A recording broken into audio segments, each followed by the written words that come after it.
Probably need to scoot over a little closer. Okay.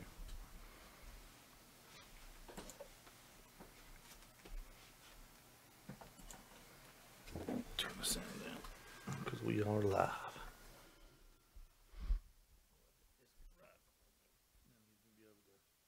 Okay, we're on.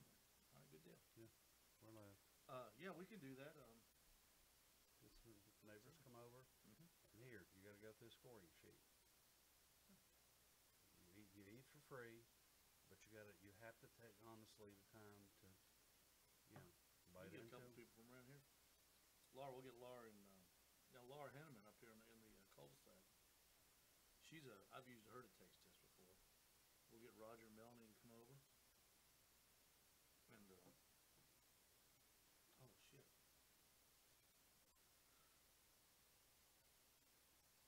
Sunday I've got Hampton Creek Live at 6. We can make it work.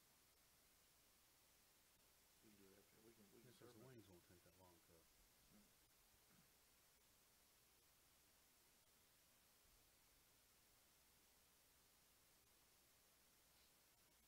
I've got to take this downstairs. Huh? I've got to take this downstairs for Sunday. Set it up in the garage. What is it? I'm doing Hampton Creek Live show with From the garage? Yeah, because I've got the Greyhounds on. Bridget Davis and Cindy Nadley to bring the Greyhounds, and Greyhounds can't go upstairs. They're not the brightest dogs in the face of the earth. I asked her. I said, "What is it? A contractual thing?" I think it's a brain thing. Or is it just hers? I don't know. But I said, I can say, well, I can take this downstairs.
Live from the Owls Nest BBQ Research and Development Studios, high above Ooltewah and White Oak Mountain. It's time for the Owls Nest BBQ Show, brought to you by Butcher Barbecue Products, a complete line of rubs, injections, sauces, grilling oils, and supplies. Brought to you by the most popular drum smoker in the United States, the Pit Barrel Cooker, otherwise known as the PBC. Stop by Owls Nest Barbecue Supply Store and see how easy it is to Pit Barrel is to use and how affordable it really is. And we're brought to you by Michelin Tires, available at Steve Ray's, Midnight Oil, and Ooltewah. You don't have to pay very much more to get the quality and performance you need at Steve Ray's Midnight Oil. You only pay for the tire plus the sales tax. That's the out-the-door price. Folks, buy the tires, not the big red brick building at Steve Ray's Midnight Oil in Ooltewah. Thank you for everybody for joining us. This is Steve Ray with neighbor Frank Blair in the house. We are the Owls Nest BBQ Show. Welcome everybody. How you doing, buddy? Beautiful outside. Good to see you. Not about time. Let's No cook rain. something. Yeah, no cook. Like At least that. until tomorrow. I like that. Let's cook something. Until tomorrow. Quick. But it's going to be tomorrow night. It's going to be a nighttime event. Yeah, you're right. As the houses float away. Hey, everybody, thank you for joining us on YouTube tonight. Facebook has had just a horrible time today, so we're broadcasting live to YouTube, and then we will also post this on the Facebook page tomorrow if Facebook gets everything back together. And you know what, Frank? That just doesn't happen very often. No. That's a pretty good... Yeah, you can imagine how many servers Facebook has all over this world to continue that, keep it up. Yeah. Oh, that's pretty cool. Hey, follow us on Instagram, Owls Nest Barbecue. Follow us on Facebook, Owls Nest Barbecue page. Please like it. And go to YouTube and subscribe to our channel, the Owls Nest Barbecue Show, there where you can find this show and all of the shows we have done in the past. There's a lot of good places, a lot of good people. Or you can just come see us in Hooterville, Tennessee. That's right. Come to the Midnight Oil. You can see me in person. And what a thrill it is. Hey, we've got a great lineup of guests tonight. First half of the show, we're going to have Steve Nickell from HBT Smokers. Stacy Nickell. I'm sorry. What did I say, Steve? Stacy Nickell. Hey, Mel. From HBT Smokers down in Gunnersville, Alabama. He'll be with us in the first half. And second half, we've got one of the greatest backyard barbecue people in the nation, Jon Solberg. You're not talking about me, were you? No. Okay. No, you're a professional. You're a just professional. want to make it. You're a competition, seasoned competition professional. But Jon Solberg from Michigan will be with us. And both Stacy and Jon will be sharing chicken wing recipes with us as we get ready and count down to March 30th, which is the Scrappy's Chicken Wing Contest at the First Tennessee Pavilion in conjunction with the University of Tennessee at Chattanooga spring football game, the first spring game under new coach Rusty Wright. And that's going to be called Fan Fest. They've got a 5K run down there, free chicken wings all day or all half day down there. And Frank, that's going to be a great... It will be fun. It'll be a lot of fun. Yeah, it'll be a lot of fun. And let's see what else. Support the Mocs. I've got our guest introduced, Stacy Nickell, first part, Jon Solberg in the second part. And, I did a steak this week. So did I. And I'm a Publix guy. You're a Publix guy. Yeah. We're big Publix Right down guys. the road. Yeah, but they do a good job. Dean and the crew do a great job. But I had to get a steak, and I got it from somewhere else. I won't say. And I'm going to tell you, the other night I was on a radio show with Chris Clanton over at 92.7, and he asked me, how important is meat selection? And I said, Chris, it's really important when you're doing barbecue because you got to have quality stuff. Well, I cooked this steak for Barbara and I. And Frank, I can cook steak. And it was bad. I couldn't make this thing. This thing was a cave cow. Piece of dog meat. Cave cow. Now, do you know what a cave cow is? Yeah. This is. Let me tell you what cave cow is. It tasted like a cow wandered into a cave and died. That's what we call cave cow. And that is courtesy of Greg Rempe and the Barbecue Central store where I heard that story. But that's what this steak tasted like, cave cow. It was horrendous. Well, I got one worse for you. All right. So my wonderful wife picks me up a steak the other day from Fresh Market. their meat is expensive. It was a piece of prime. It was a ribeye. Yeah, that's big money. And it was about that big. I mean, when I eat ribeye, I want a piece of meat, a hunk of meat. Yeah, I'm with you. So I did the unforgivable. I did it in a sous vide. Oh, God. I know. I don't know if you can sit there now. And then I took it outside and I grilled. I know. It's unforgivable. Frank, I admit. come on, man. And then I put it on the grill, used grill grates, put the char marks on it. And I will tell you, it was actually very good. Used Yoshida's teriyaki. Used Montreal steak and shake. Oh, my God. And I told her, you had a nice pink, gosh. inner side. And then just the edges were charred. So it turned out very well. I was sticking with it. Well, I'm going to tell you what my friend Jon Solberg said. I can imagine. Who's coming up in the second part of the show. John said that sous vides are great for people that can't cook. Yeah, I know. I bought one as a novelty. Well. And the reason I did was because one of our friends, and a guy who I consider a heck of a chef, Nick Deers, won a steak competition. And when I saw his steak, it was presented to us as a judge. I looked at it and I said, "That's Nick's steak," and it was by far and away the best steak that we judged. You're going away now. I know. Sorry. You're going away now. We're gonna get too much. Stacy Nickell's on the phone right now. Stacy, you have come in at a time you got to save me, man. My buddy Frank here is talking about sous vide steaks and how good they are. No, one. Only one. I've only done one. Now let me ask you, Stacy Nickell is with us from HBT Smokers down in Gunnersville, Alabama. Stacy, let me ask you before we start talking about your great smokers. Do people in Gunnersville, Alabama, sous vide steaks? I've never heard of it, honestly. I knew the answer to that before you ever asked it. I'm feeling better about you all the time, Stacy. Was that a French guy from Nashville? Yeah. They hung up? Yeah, French guy, I bet. Hey, Stacy Nickell from HBT Smokers with us on the Owls Nest BBQ Show tonight. Stacy, how are you? Good, how are you? I'm doing great. I appreciate you so much being with us. And you've always been one of my favorite guys because when I needed an offset smoker that could handle a lot of meat, you know where I went to, don't you? Yes, sir. HBT Smokers. Gunnersville, Alabama. My good friend Lamar Young turned me on to you guys, and if you want to go to the internet while we're talking with Stacy, hbtsmokers.com, feel free to go over there and check it out. All kinds of different smokers from Backyard. Yeah, backyard. Literally. What's mine called, Stacy? I never can remember the name of mine. That's Express. Yeah, the Express. He's got the Weekender, which is really my favorite. That's kind of Lamar's guy. Stacy, tell us a little bit about HBT Smokers, how you got into this business, and how long you've been doing it.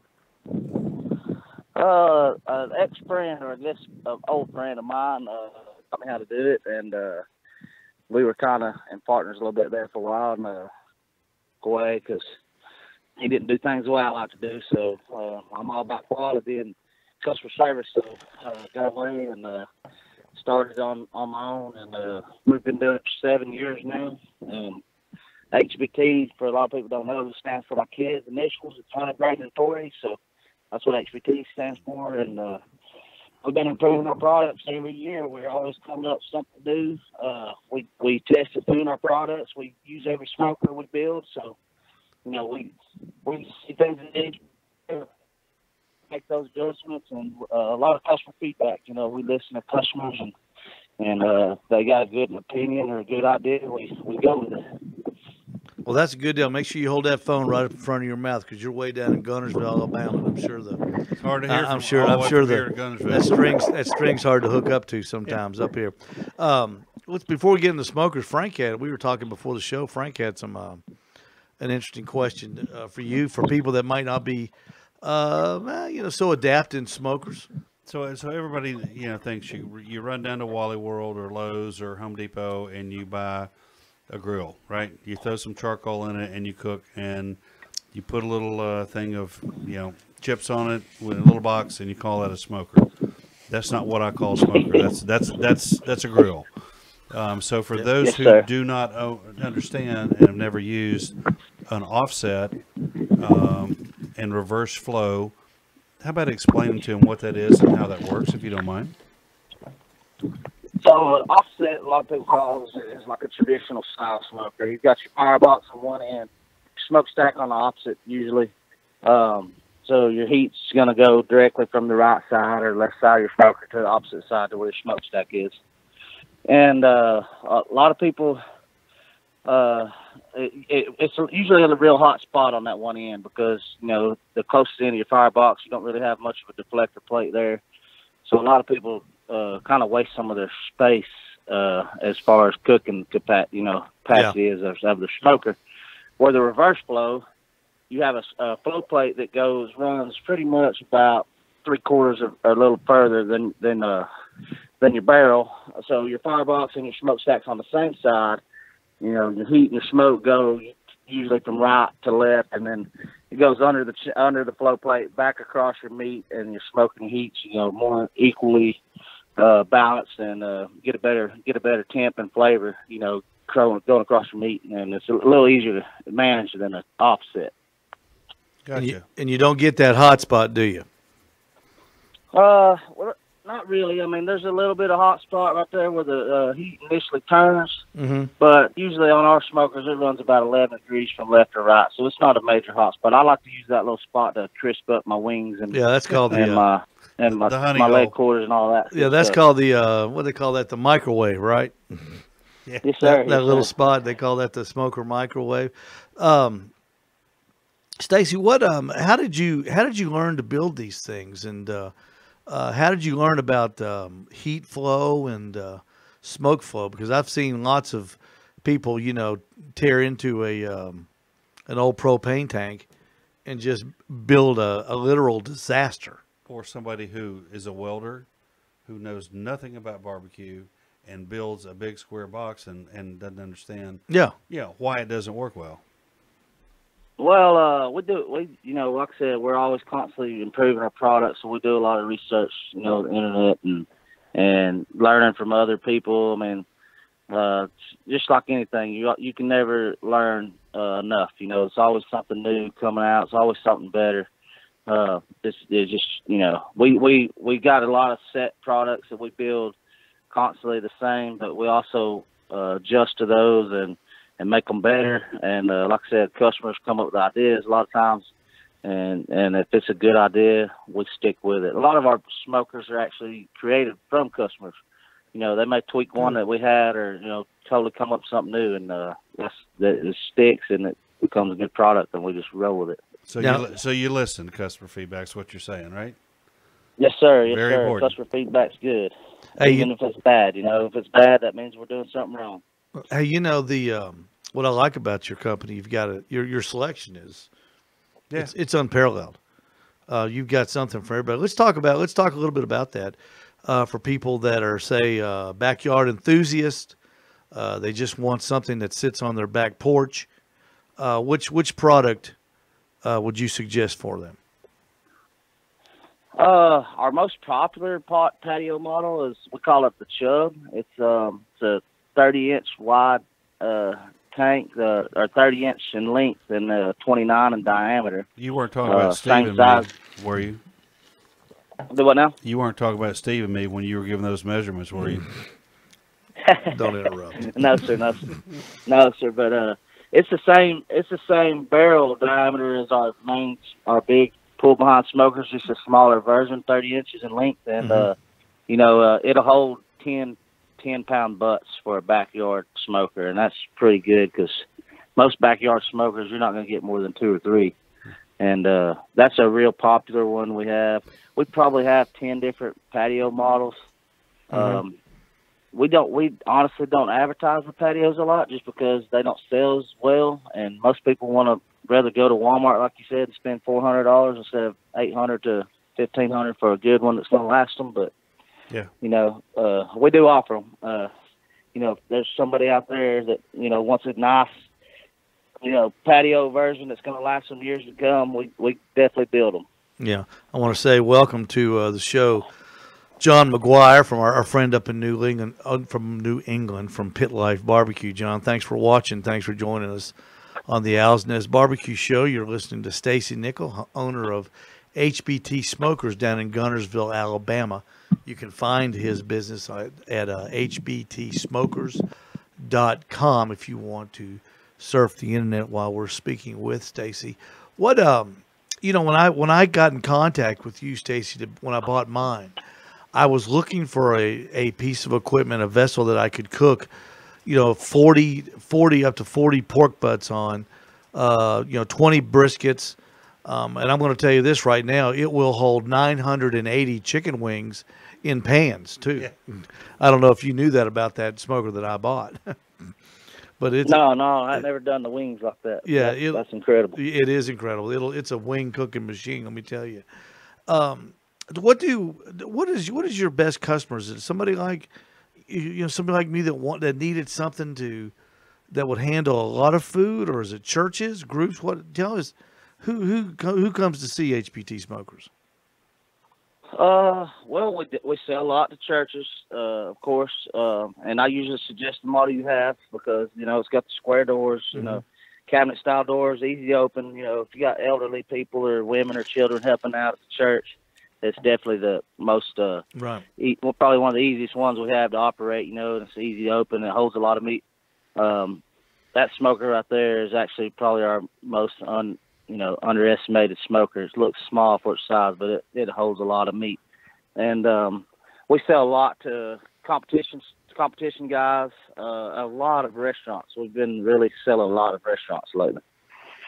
Now, all the rage now, and are those big propane shaped Texas. I'm gonna call them Texas style pits. Yeah. And then you contacted me a couple weeks ago and sent me a picture. Tell me about this one pit that you're building, the world's largest pit. So it's supposed to be the world's largest reverse flow smoker. The guy that we're building it for, he contacted the Guinness Book of World Records, and we're going to see if we can't set the record with it. Should hold, we're guessing, about 945 butts at one time. Good Lord. Oh, my gosh. Now, what? Tell us how. What are the dimensions on this beast? This thing is 27 feet long. It has 4 smoke chambers, 9 feet long, 5 feet 4 inches tall. It's got 6 racks. Actually, it's 12 racks per chamber, and we're figuring it's going to hold. Like I said, between the the rib boxes and the main chamber, should hold around 945 butts at one time. Now, how many fire boxes does this thing have? It has 4 fire boxes, 4 rib boxes, and 4 main chambers. Good Lord. And what will and I imagine you're still working on it, right? Yes, sir. Yeah, we're a few days out from finishing it up and getting it ready for paint. Well, yeah, we need pictures of that when it's finished, please. Yeah, I've got one on my phone somewhere. I should have transferred it. Well, I was trying to get the pictures up and running today, but Facebook was just not cooperating. Where will this? Has he got a name for it yet, Stacy? They've got to name it. Yeah, he's named it, and it was probably what it'll stick with. It's going to be called the Megalodon. The Megalodon. I was going to say the beast. Yes, sir. Yeah. Now, where is it going to? Homewood, Alabama. And is it going to be used in a restaurant setting, or what's the deal with it? No, he's going to be doing a lot of fundraising events for a lot of the bigger high schools. And he's been in contact with some people in Montgomery. He's going to be doing I think he's doing one in Gulf Shores next month for 600 employees of a oil rig company. Mm-hmm. And so he's just going to be doing a lot of big cooks. I guess he'll have to. So I mean, this 4 or 5 firebox boys, as you call them, go with it. Yes, sir. Yeah. Hey, Stacy, how many people would it take to run one of those? One person couldn't possibly run something that large. What would you do if you had to? He's gonna have a minimum of 5 extra guys, probably 6 guys to run it. I'm sure when we do the 945, we'll probably have about 15 of us probably prepping the meat and getting it all on, because it's going to take some time to prep 945 butts. Now, how did that conversation start when he did you believe him when he called you, or is this guy a real good friend of yours and he was believable, or did you think he was like a telephone marketer and you're ready to hang up on him? You told your neighbor, "Hey, watch this." No. He's a great guy. He's actually from New York, and he bought the first. He named it the Goliath 2.0. We built a Goliath smoker that's 20 feet long, and we squared off the doors instead of the round. We left the chamber round, but we cut further out the back, come up, squared it off, added about 12 inches in height, and a fourth rack in there. And so he was cooking about 165 butts at a time with it, and he just outgrew it. And so he told me, he said, "Hey, I'm selling mine. I need a bigger one. I need one that cooks 500 butts." I said, 500 butts? He said, "Yes, sir." And I said, "Are you crazy?" He said, "No." He said, I need to do 500. So we started out with 500 was the number. Oh, my gosh. And we grew and almost doubled it by the time we got down and figured all the dimensions out and what we're going to do with it. So I bet the steel company loved to see that order coming, didn't they? Yes, sir. Yes, sir. They had to put on an extra shift to make all that metal. What so this guy's going to do over 900 pork butts. Yes, how much? What does it? Have you figured out the weight of it yet? We haven't carried across the scales yet. That's what we're going to do next. We're guessing around 6,500 pounds. Whoa, 6,500 pounds. How many axles? 2 or 3? Right now, we've just got 2 under it. We're hoping it's going to hold it. So it's doing its job right now. But we've got 2 5,400-pound axles under it, brake axles. So yeah, 10-ply tires on it. So that's about the weight of a big camper. Not something you want to have blow out heading down the interstate. No, my gosh, no. Are you worried about it tracking? I mean, is there any science to doing one of these things, Stacy, or do you just kind of know what you're doing? We kind of know what we're doing.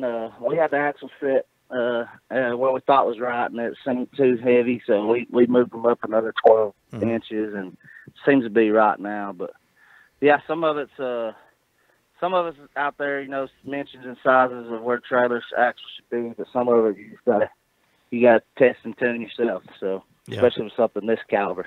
Hey, what I like about your smokers, and I'll give you a great example of this. We did a huge cook for the local high school last year, and we had one of your we had 2 of your smokers. We had mine and a friend of mine, Lamar Young. I don't know if you remember Lamar. He bought a weekender from you. Yes, sir. Yeah. And your weekender held temperature. I think we had, I want to say, 15 butts on yours weekender, and that thing sat at 140 degrees from, I think it was about 10:30 at night until about 10:30 the next morning. And we were, and to maintain the temperature on that insulated box, Stacy, we were just having to throw 1 stick at a time on that box. That the heat control on that machine was so incredible. It was we just couldn't believe it.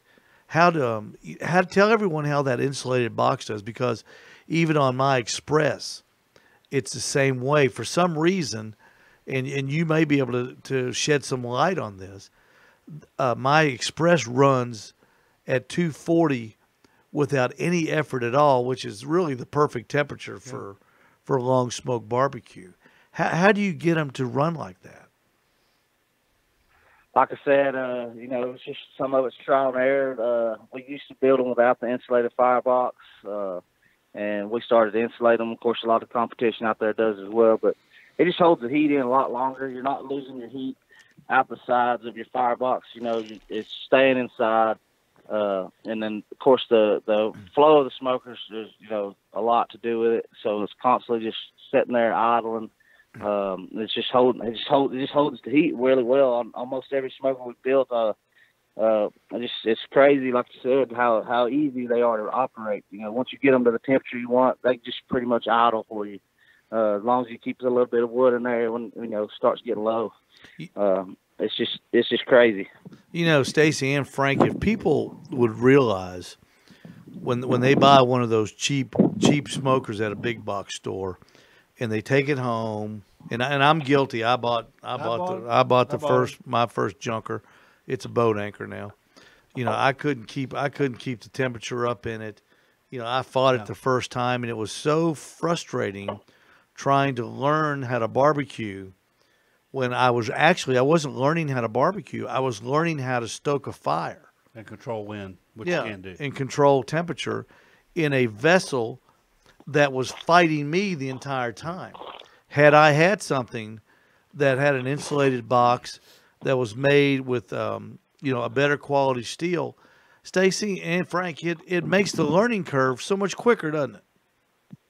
Yes, sir. Yes, sir. I think that's a lot of people get frustrated when they buy those cheap stamped out, smokers. Or, everybody wants to buy the first one, and they always go the cheap route. And then a lot of people end up getting discouraged. I talk to people every day that say they rather grill than smoke, and I tell them all the time, smoking is so much easier than grilling. It's almost impossible to mess it up if you got a good smoker. If you got something that can hold temperature. Yeah, but I think we all go through that learning process.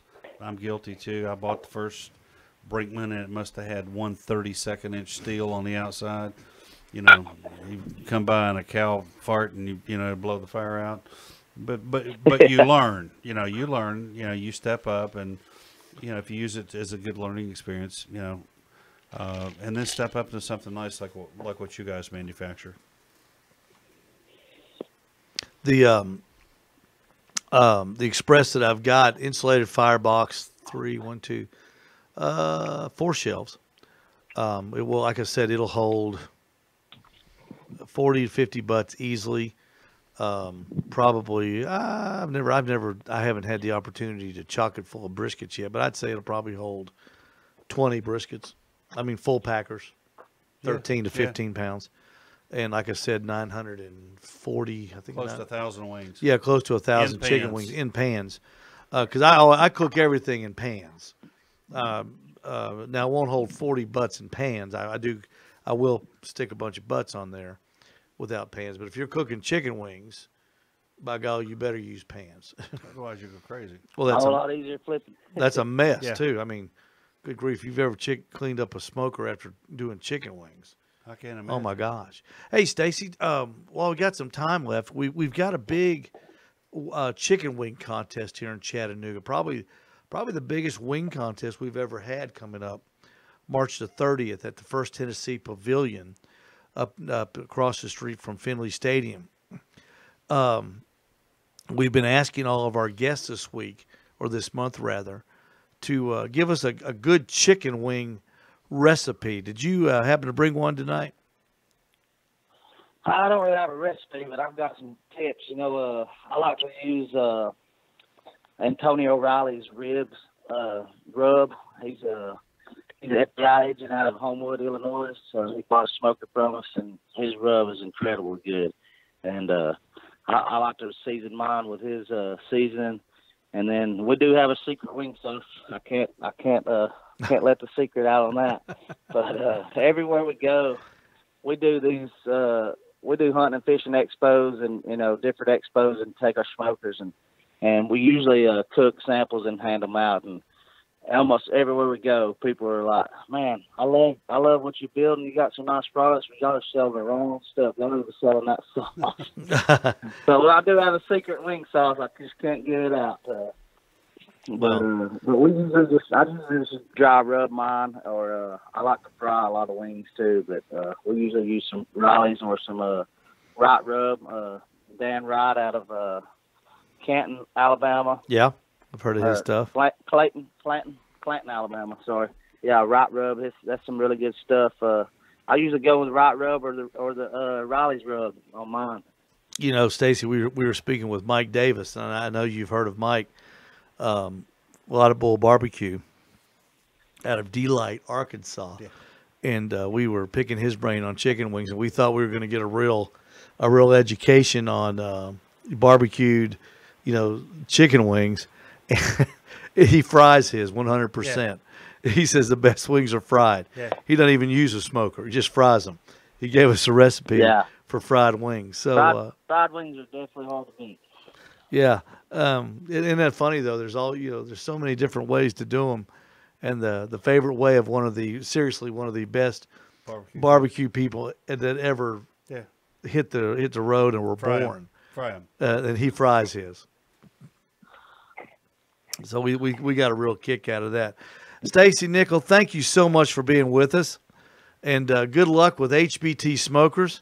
I'm going to get one of those weekenders one of these days. I like the way they look. I like the way they're shaped.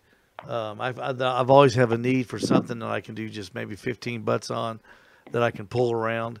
And I want to encourage everybody that's listening and to give HBT Smokers a chance. Stacy Nickell, what's your phone number, Stacy? Put it out there so we can, so people can maybe get in touch with y'all. You can give us a call. It's 256-302-3000, or check us out on Facebook, HBT Smokers LLC, or our website is hbtsmokers.com. Yeah, and y'all have actually got inventory too, don't you? We usually try to keep some in stock. This time of year, man, it gets a little hectic. We've got, I think, 45 or 50 to build this month, so we stay pretty busy. But I do try to keep our most popular styles on the lot for drive-up customers or somebody that calls and needing one quick. Hey, listen, when you get that world's largest reverse flow smoker completed, if you would take some video and send it to me so we can play it on our show, okay? We will, sure will. That's a got to see for sure. No, that's a got to see. Stacy Nickell, thank you so much. HBT Smokers live right here on the Owls Nest BBQ Show. What a great guy. Yeah. What a super nice fella. Down in Gunnersville, Alabama. Yeah, Gunnersville. Hey, I wanted to remind everybody we've got the Scrappy's Chicken Wing Contest coming up March the 30th at the First Tennessee Pavilion. And it's going to be in conjunction with the UTC Spring Game. And this is the 4th annual Chicken Wing Contest. And, this is the first year you can technically say 4th annual because it's only – you can't say annual until after the 3rd one's over. Okay. So it's the 4th annual. Yeah. When you ever see something, buddy, that says something like first annual, so that's bogus. There's no such thing as first annual. That's you got to prove longevity. You got to prove it. Yeah. So this is the 4th annual. This I really do think that this is going to be the one. Well, they've had a DJ. They've had a lot of people coming up and tailgating. Yep. Sampling wings. I mean, it really is it's a great time. You have people who've never cooked wings before. They walk up, slap a grill down, and start to cook. So it's a real good time. I know we've got 15 teams signed up so far. We've got plenty of room for more. The prize purse is $1,000. First place is $500, second place $300, third place $200. There is no entry fee. Pilgrim's Pride is nice enough to furnish all the teams with chicken wings. Yeah. That's awesome. It's great. That is freaking awesome.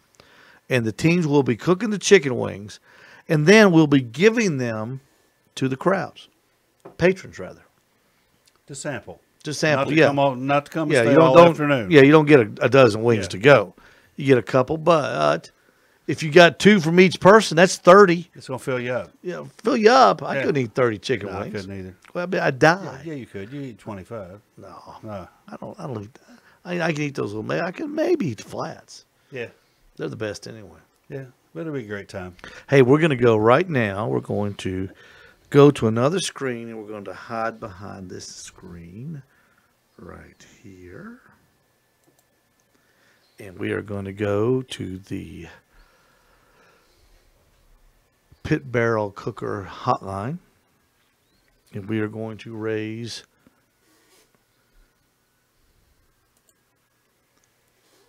Jon Solberg from Michigan. Let me get over here, cross that girl out. I don't know what the heck that is. There he is right there, Jon Solberg. We will get him on Skype.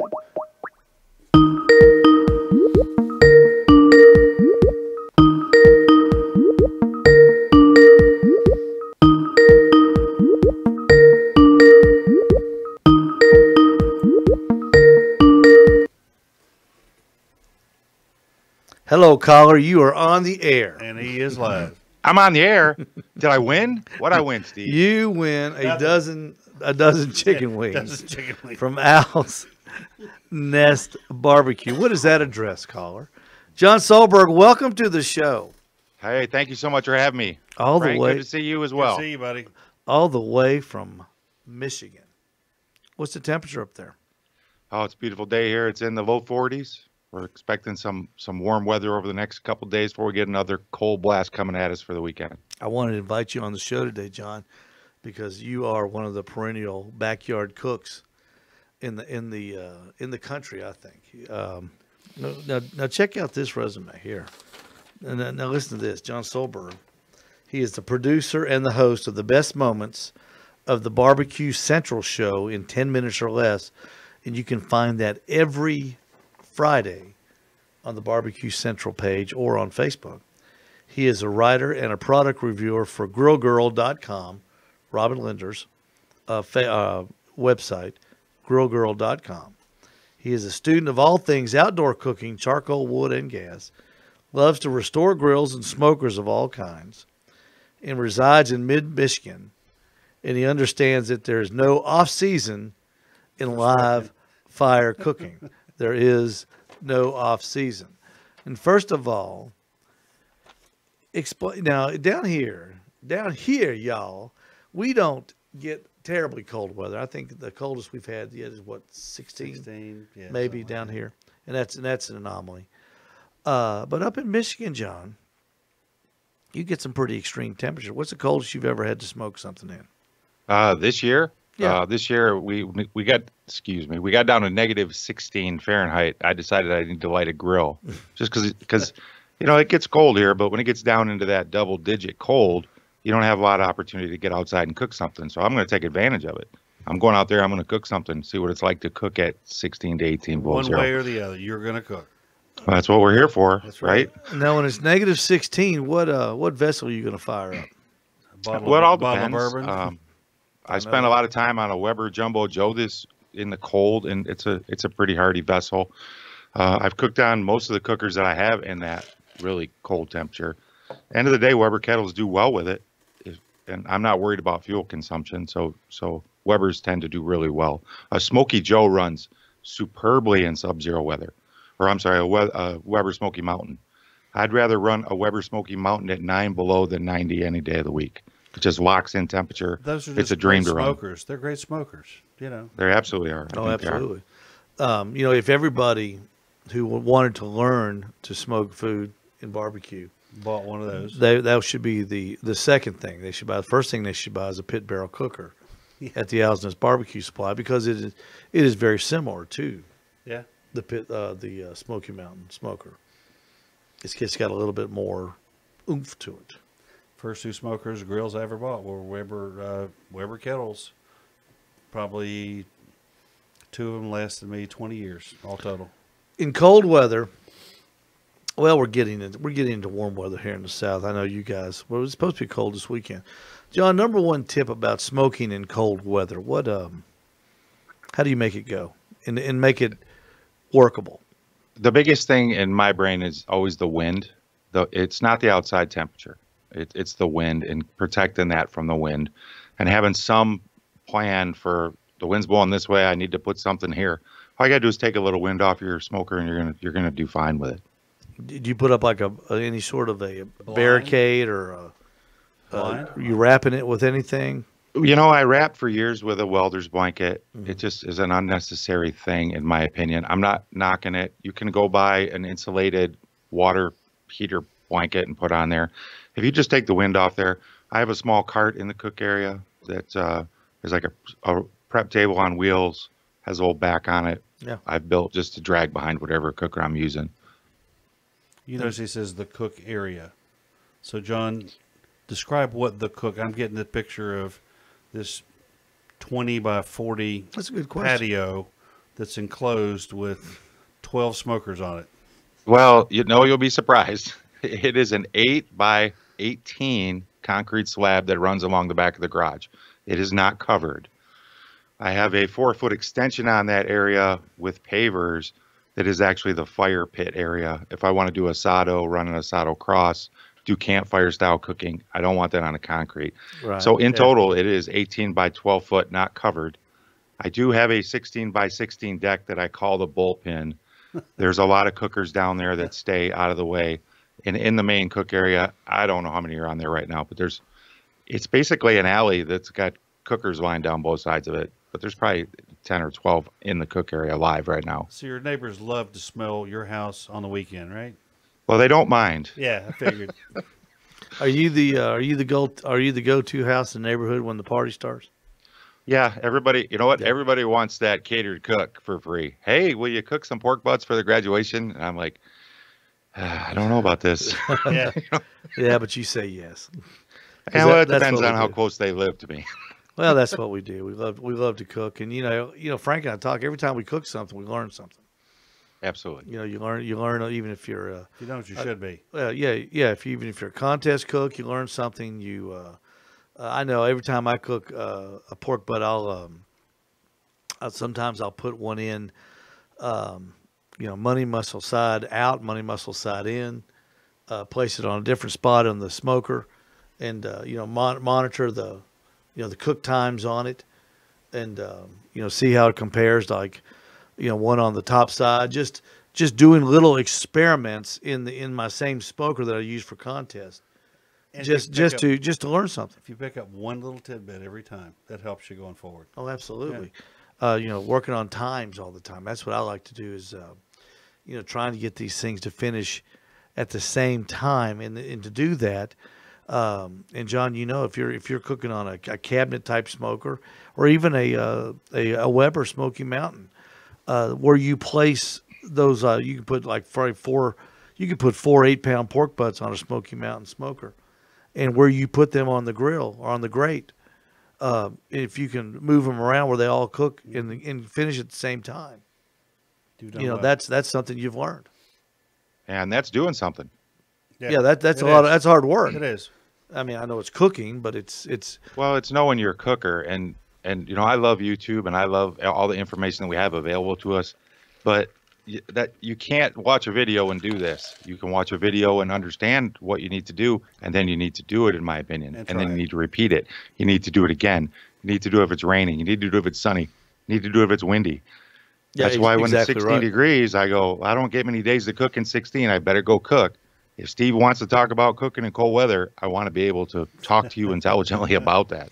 Well, I talked with our good friend Sean Cosby today. He cooked up in Lebanon, Tennessee this weekend. They had Smoke on the Shores, which was supposed to be in Nashville, but the area where they were going to have the contest was flooded. Yeah. So they had to move it to Lebanon, Tennessee, and that in itself is a major concern. Kudos to Jason Cole.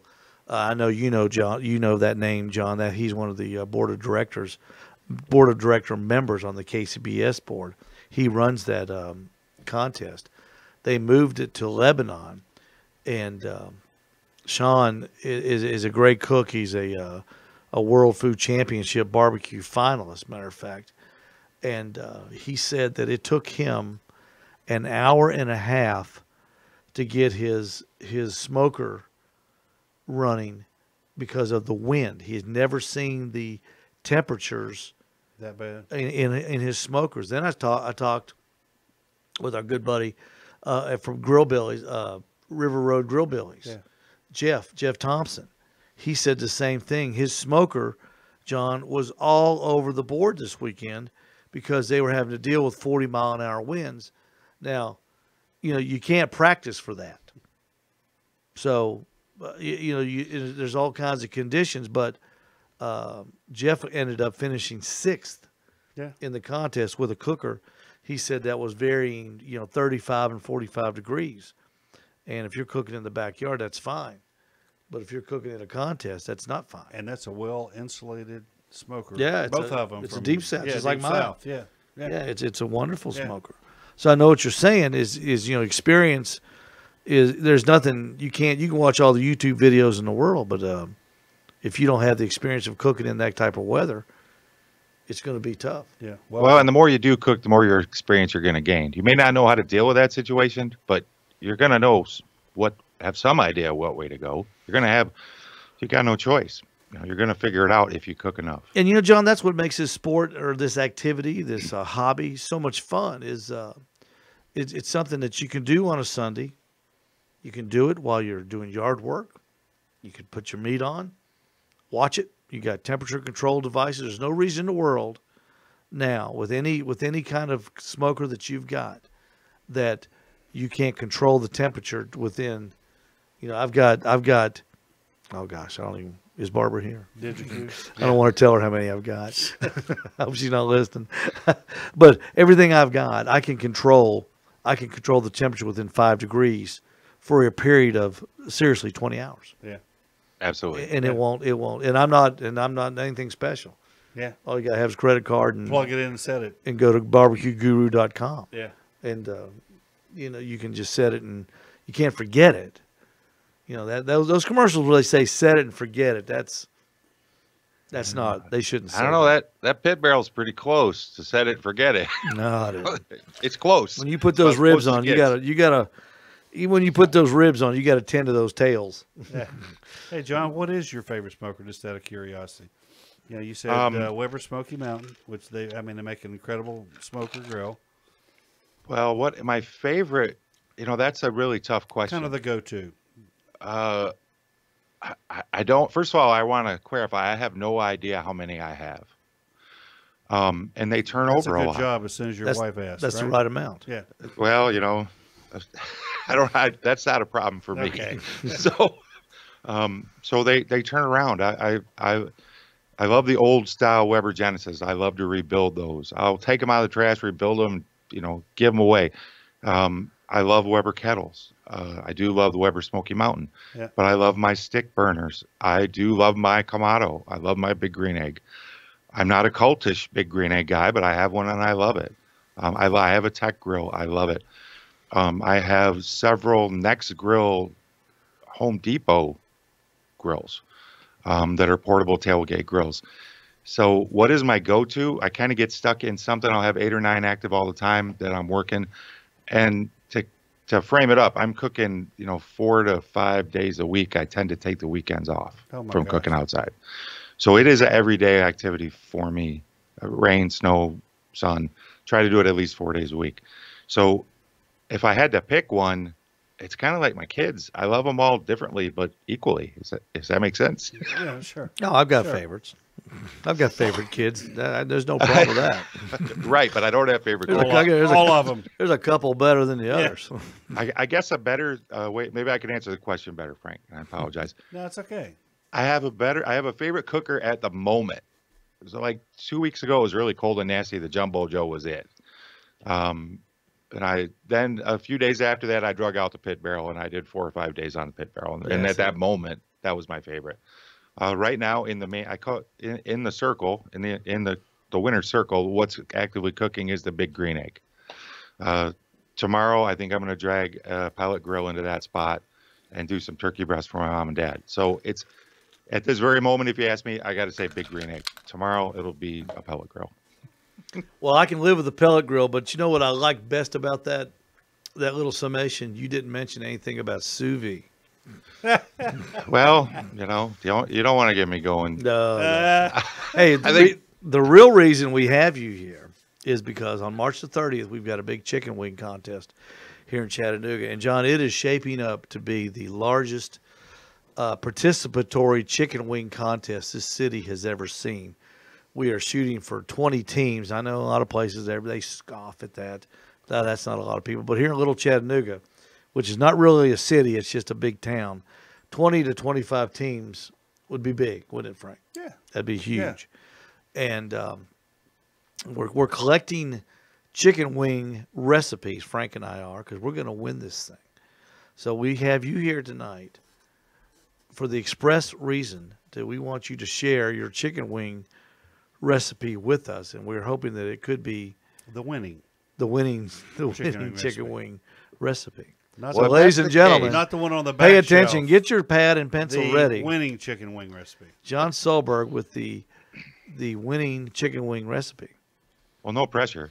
First of all, my recipe for chicken wings is not competition worthy. You guys are going to have to rock it.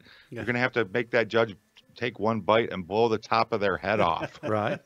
That judge shouldn't be able to eat 6 chicken wings. And if they can, you're going to lose. So I know how that works. Whatever you do, you need to multiply it. I'm with you.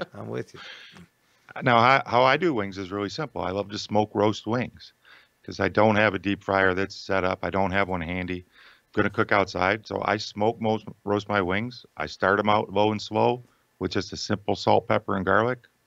I give them 30 minutes at 225. Then I take them up to 350 and finish them off about a half hour on each side. And I like to take my wings to 170, 175-ish. Bring them in and sauce them however you want them. My personal favorite is a really good Anchor style buffalo sauce. Okay, now that brings up a good point because I saw a recipe similar to this on a very popular Instagram person and Facebook person. How do you get your smoker from, what'd you say, 225? Is that what you said you start them at? Mm-hmm. And you take it to 350? Yep. Now, how do you get it up there so quick? Because I would imagine at 350, you're getting crispy wings. Am I correct? Well, I don't want to say they're fried crispy, and they could be crispier. But if I'm not a fan of using baking powder on wings personally, which will help that. There you go. That's what I was getting ready to ask you. You're a smart guy. You know exactly what I'm thinking. I don't. Well, you can do it, and it'll help if you put a little bit of that baking powder on in the upfront. But personally, aluminum or non-aluminum baking powder, I can taste it. Mm-hmm. It's a personal thing, so I just choose not to do it. You can get that cooker up pretty quick, whether it's a kettle, a Weber Smoky Mountain. Crack that lid a little bit, let that lid crack open, and that temperature will start to come up. If you have a good fire management system and you have your charcoal placed properly, you'll get that thing up to speed pretty quick. Yeah, and I mean, I know I can do it, but it's just it takes a little time. You know, when you're adjusting the temperature on a smoker, I mean, it's not like turning the switch on in the oven. It takes a little while for the air and the oxygen to get in there and light the flame. But so the baking soda does help get it a little bit crispier, right? It has baking powder. Baking powder. Not it baking does. soda. I guess that's a big difference in it. Oh, it's huge, right, John? It is. What would happen if you put baking soda on it? I guess that'd be a disaster. Well, why don't you find out? I hear you got a whole truckload of wings coming. Yeah. I don't want to find out. I don't want to make a whole truckload of bad chicken wings. Yeah. And I'm not knocking that baking powder idea. Just there's certain tastes on the planet that I am very sensitive to, and that just happens to be one of them. To me, it tastes like aluminum, even in the non-aluminum baking powder. It tastes like aluminum. Non-aluminum baking powder. There's pick a lot up a piece of aluminum foil, roll it, and just bite it. That's what. Hey, John, can you tell the difference in taste when somebody uses brown sugar and light brown sugar? No, I can. I cannot. Light brown sugar, it just doesn't taste good to me. Does dark brown sugar taste good to you? No, it tastes real good. But I swear, if you put something in front of me and said one of them was with light brown sugar and one was with brown sugar, I could tell you which one's which. I think that's all in the refining process, though. Oh, I don't know, but I can taste it. A lot of people can't taste it. Yeah. And it could be because I've never tried enough dark. I buy light and I buy turbino sugar, and those are the two that. And to be honest, I don't. Sounds crazy, but I try not to eat any carbs. So as a rule, don't eat sugar. I just use it for cooking. Mm-hmm. So all right, let's go over that recipe one time so everybody can write this down tomorrow when they see this on Facebook. All right, we're ready. Start your wings out. All right. Get them on your smoker at 225 after a light dusting of salt, pepper, and garlic. Salt, pepper, and garlic. Powder? Garlic granulated. Okay. Well, it depends on you. If you're going to use powder, use 50% less than if you use granulated. Okay, are you mixing it all together first? I mix it all together first. All right, what are you using for a binder? I'm using nothing. Okay, just wet. All right, wet. just the wings are coming out. They're wet. I don't put anything on there at all. Okay. They're going on the smoker for a half an hour at 225. Okay. Or even a little bit lower. I want to get that smoke on there. Once it gets warm, it's not going to take any more smoke. What kind of wood? It doesn't. I don't think it makes a difference as Okay. long as you're not in the mesquite and hickories. Yeah. Okay. So for me, any fruit wood is fine. I'll use a chunk of oak. I'll use a chunk of cherry, apple. The only thing I think that really shines through is what you smell while you're cooking. Mm-hmm. So Okay. any light wood would be great. All right. After the first half hour, get that smoker up to 350. And if you can't get your smoker up to 350, have your Weber kettle off to the side. Take them off that smoker. Get them on that other cooker. Get them at 350, about another half hour. Check them regularly. Some are going to get done sooner than others. Pull them as they're done. For me, like you say, that's about 170.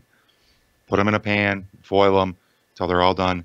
You figure out the sauce that's going to win you the big trophy. Mm-hmm. And you like the traditional buffalo? I absolutely do. Mm-hmm. Greg Rempe has over at Barbecue Central has a great Anchor buffalo sauce recipe, and it is delicious on everything. It's just sauce and butter, isn't it? Sauce, butter, some dill, some vinegar, some Worcester sauce. Dill juice? Fresh dill. Pickle juice, fresh dill. Fresh Okay. dill. It's getting complicated now. Yeah, Frank. no kidding. Thought I this was can't. something you poured out of a I bottle. make it John. and keep it in the fridge. Yeah. Just everything but the butter in there, so I can just put it in the saucepan, add the butter, so it doesn't congeal. I put it on Brussels sprouts. I put it on. I put it on everything. It's delicious. Okay. Yeah. Well, that's good. That sounds like a solid. Yeah.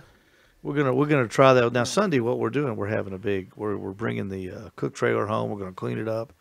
It's been in storage all winter. We're gonna bring it home and clean it up, get it organized, and then we're gonna do some practice wings. Taste And test.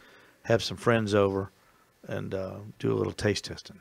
Well, I'm telling you, you guys want to win. You don't want mine. You need to amp it up. You need some MSG. You need some sulfates. You need some butcher's butt kicking stuff. Oh, there'll be. I guarantee you there'll be Butcher's barbecue products. Yeah. On it, because that is a winner for sure. Jon Solberg, thank you so much.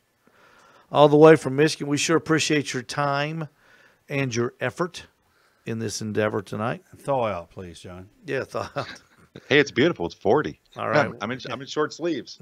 All right, we'll be talking with you tomorrow. Jon Solberg, thank you so much for joining the show.